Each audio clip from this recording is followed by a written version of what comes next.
माँ तू क्यों चिंता करती हो, समय आने पर सब कुछ हो जाएगा। और हाँ, इतना कंजूस मत बनो, इतने गहने क्यों ले रही हो, मुझे नहीं पसंद है। मैं उन गहने को अपने पूरे शरीर पर लाद कर और चोर के डर से घूमना, मुझे यह सब नहीं पसंद है। तुम्हारा जमाना गया, अब अपनी आंखें खोलो और अपने सामने दुनिया को देखो, यह कितनी खूबसूरत है। माँ, मस्त रहो और अपना जीवन एंजॉय करो। विस्मयादिबोधक चिन्ह। माँ, पूरी दुनिया तुम्हें और पापा को घुमाऊगी, सारी खुशियाँ आपके चरणों में लाकर रखूंगी, उसके बाद ही मैं शादी करूंगी। मैं एक बेटी हूँ तो क्या हुआ, मेरे भी जिम्मेदारियां हैं। अब मुझे सिर्फ अपने करियर पर ध्यान देने दीजिए, चिंता मत कीजिए, समय आने पर सब कुछ हो जाएगा। नव्या बेटी अपनी माँ की माँ बनकर अपनी माँ को समझा रही थी, लेकिन चेतन शांत था, क्योंकि वह जानते थे कि नव्या खुद लाखों का गहना है। नव्या विवाह योग्य हो चुकी थी। नव्या की माँ कादम्बरी उसकी शादी के पीछे पड़ी थी। आखिर वह माँ थी ना, आसपास के रिश्तेदार थे ही जोर देने के लिए, लेकिन नव्या अपने पैरों पर खड़ा होना चाहती थी, इसलिए वह शादी के बारे में नहीं सोच रही थी। इसलिए इस फालतू की चर्चा में उसे कोई दिलचस्पी नहीं थी। कादम्बरी सिर्फ एक वाक्य कहती थी, पढ़ाई करना तो तुम शादी के बाद भी सीख सकती हो ना, हमारी चिंता करना कम करो। नव्या अपने अपने फैसले पर अड़ी हुई थी और कादम्बरी हमेशा चिंतित रहती थी। आसपास की लड़कियां शादी करके गृहस्थी संभाल रही थी।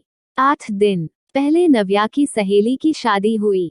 वह धूमधाम से हुई शादी में उसके शरीर पर 1 किलो सोना पहनाया गया होगा।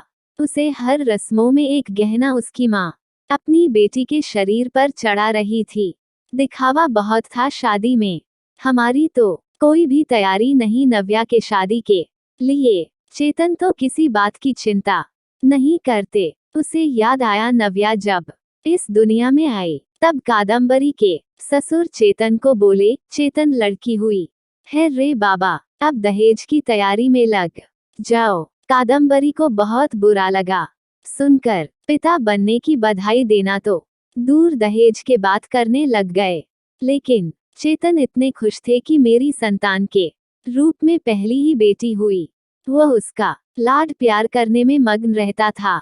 वह उत्सुकता से नई नई चीजें नव्या के लिए ले आता। मूल रूप से नव्या बहुत बुद्धिमान और तेजतर्रार थी। वह उत्सुकता से नई नई चीजें सीखने के लिए इच्छुक थी।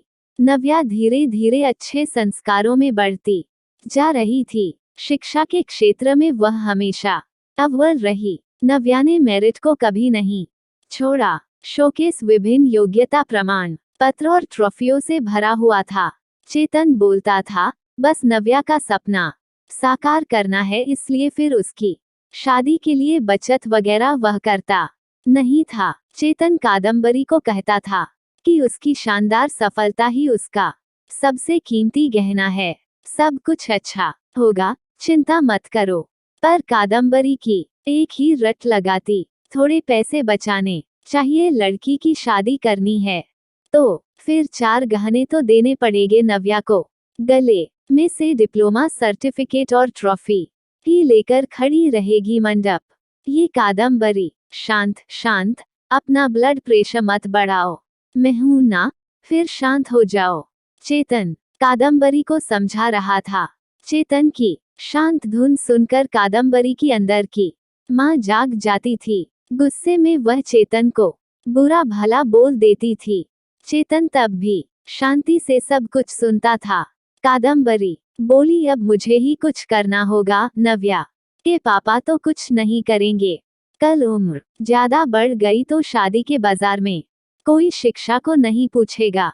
रहा सवाल, रहा गहनों का, एक भी छोटा बड़ा गहना बनाकर नहीं रखा। सोना सस्ता हो जाने पर बहुत बार बोलती थी, बनाकर रखो, लेकिन इसके पिता ने तो मेरी एक ना सुनी। सेविंग भी नहीं है, हमेशा उसके शिक्षा पर खर्चा करते थे। क्या बोलते थे, हमेशा शिक्षा एक अनमोल गहना है और इसकी कीमत बाजार में बढ़ती रहेगी। कभी सस्ता नहीं होगा। और रहा सवाल सोने के गहनों का, तो वह जब शादी होगी तब देखेंगे। चेतन का यह जवाब तय था। अंत में कादम्बरी ने उसे अपने गहने देने का फैसला किया। मेरे पिता ने कन्यादान में मुझे दिए थे। टोकरी जितना भरा तो नहीं, लेकिन कटोरी भर जरूर दिया है। मैं अब कहाँ पहनने वाली हूँ वह गहने।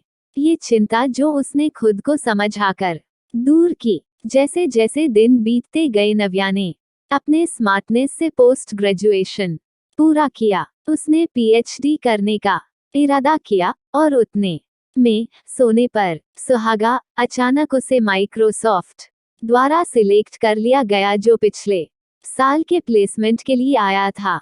एक बड़ा पैकेज उसके हाथ में रखा गया और गुड पोस्ट द्वारा और कई सुविधाओं पोस्टिंग के साथ अमेरिका में पेश किया गया। चारों उंगलियां घी में। साथ में पीएचडी कर सकती थी क्योंकि कंपनी ने उसे बोनस दिया था।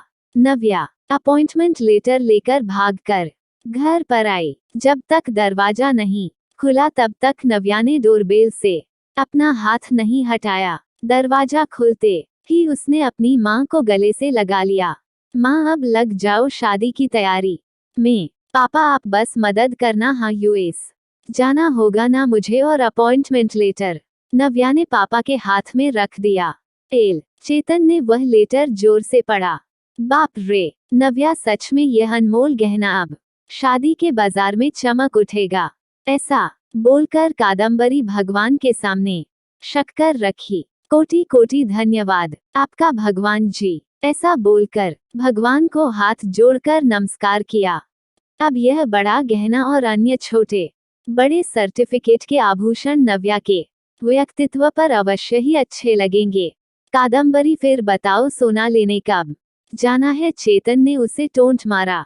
इसमें कोई संदेह नहीं है कि उसकी शादी में उसके गुणों के आधार पर अर्जित अमूल्य गहना निश्चित रूप से उसके सौंदर्य बढ़ाएगा चेतन जी। और वह मेधावी पदक और बड़ी बड़ी ट्रॉफी या अन्य पद्मा भूषण दुल्हन की शोभा और बढ़ाएंगे। यह हीरा हमारे मानस के जीवन में बिल्कुल फिट बैठता है। चलेगा ना आपको? दरवाजे पर शर्मा फैमिली खड़ी थी। अच्छा रिश्ता नव्या के लिए चलकर आया था।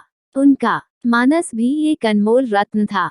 सुंदर, सफल, प्रसिद्ध। अगर एक असली मोती को अपनी असली गुणवत्ता और तेज बनाए रखना है तो संदूक में बंद रहकर समुद्र के तल में छुप कर रहना पड़ता है।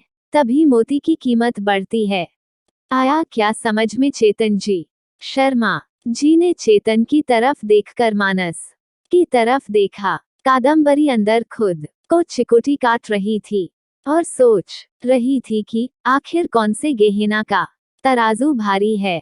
आखिर शिक्षा एक अनमोल गहना है, उसे चोर से डर नहीं लगता है और उसे पहनने और तिजोरी में बंद करने की आवश्यकता नहीं।